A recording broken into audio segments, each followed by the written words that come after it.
Right now on your Fast Track to 7 breaking news overnight out of Dilworth, where a fire did extensive damage to a house on the city's north side. Crews were called to the 500 block of 4th Street Northeast. It was around 10 last night and found flames coming from that home.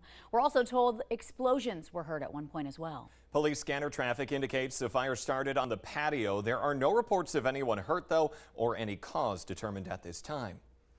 New this morning, a Fargo man who's seriously hurt and may be facing charges after police say he rear-ended a semi near Kindred.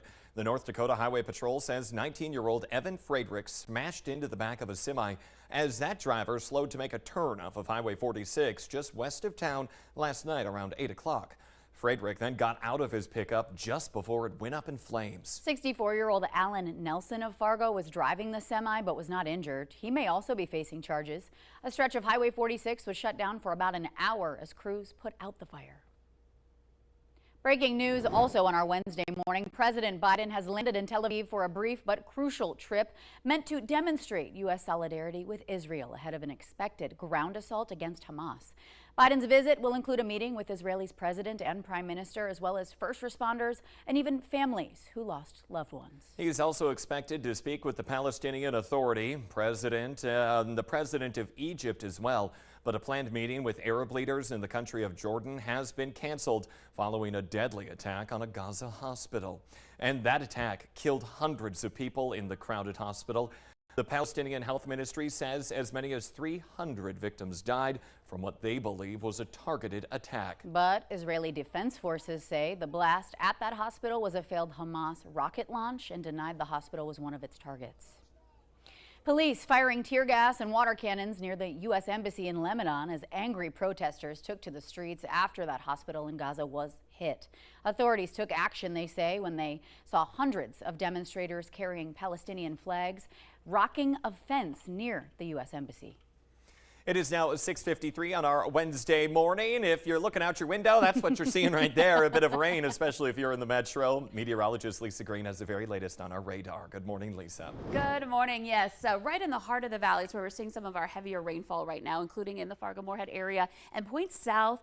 Right now we've got that steady, more moderate rainfall. We've been hearing it on the studio rooftop. And then in other areas seeing some spotty showers as well moving through the valley. Then there are places not getting any rain at all. So that's going to be the case through the day today.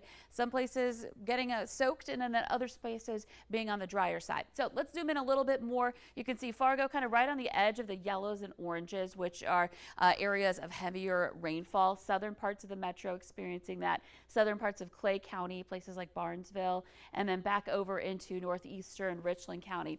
And this is moving north and east somewhat. So we're looking at places like Detroit Lakes, seeing your rain chances ramping up here shortly. So this is kind of rolling into more parts of Lakes country. So quieting down over into Ransom and Sargent County after the rain was affecting you. And then moving northward, Grand Forks still seeing some showers going on too, along with some spotty areas of rain over in Devil's Lake. So bottom line is even if it's dry for you right now, I would grab the umbrella just in case you see one of these showers move in through the morning and into the afternoon. Here's our sky cam as we're looking westward, kind of murky view and visibility not the greatest because of the rain coming down. This is I-94 as we're looking west. You can see that lineup of headlights and taillights. And so just might want to give yourself a little extra time given the rainfall coming down. Looking at temperatures that are into the 50s and a few upper 40s as well. Wind is on the lighter side for the moment, but once this system starts moving eastward, behind it we'll see that wind pick up, gusting into the 20s and 30s out of the north today. So visibility reports, we're at 5 miles in Grand Forks, 4 in Fargo. Places where we're getting the heavier rain like Wahpeton, Breckenridge are at that 1.5 mile range for visibility. So out at the bus stop, not great for the kids. It's going to be soggy in spots, but also it's darker out this time of year out at the bus stop, so harder to see the kids. Add the rain in the mix, and just keep in mind there's going to be kids out and about waiting out at the bus stop this morning. And then into the afternoon we're looking at temperatures that are going to be upper 50s, drying out, but I can't rule out still a shower or two. Heading into the end of the week, we're quieting down. Weekends looking nice and quiet as well, so we get to dry things out here for the rest of the week. Next week is a different story. It's looking more active right now and cooler as well. So stay tuned for that. Until then, once we get through today, we have some decent days ahead. Okay, yeah, looking forward to more decent days, especially this morning. Kind of hard to get motivated with that dark gray gloomy sky out there. I know, kind of want to stay in bed and just let the rain pass, but it's going to be with us for a while. So just grab the rain jacket and just know tomorrow we'll have some sunshine. Okay, like that. Thank you, Lisa. 6:57 right now. Federal investigators say a broken rail is the cause of a derailment in western Minnesota from earlier this year. 23 cars carrying ethanol jumped the tracks near the small town of Raymond on March 30th, causing a fire and evacuation of the city. Investigators estimate the derailment caused nearly $2 million worth in damage to railroad equipment and the tracks themselves. Well, it was a huge welcome home for many Valley veterans last night when they landed at the Grand Forks Airport after this week's honor flight. The group of more than 100 veterans from Minnesota and North Dakota left early Sunday morning. They toured the monuments built in their honor and then returned home to a packed airport with family and friends welcoming them back. Welcome home. Happening today, you'll see emergency crews surrounding the Valley City Middle and High School for active shooter training, going on from 1 to 4 this afternoon. Yeah, big heads up. First responders will also be at the Valley City Park and Rec Center as a staging area. Some roads around those buildings will also be closed for, again, that active shooter training. And a traffic alert for you today. Some southbound lanes of University Drive are closing today. It's happening from 27th Avenue to 30th Avenue South. It should reopen in about 1 week. Also starting today, southbound lanes of University between 4th and 8th Avenues South will be reduced down to 1 lane.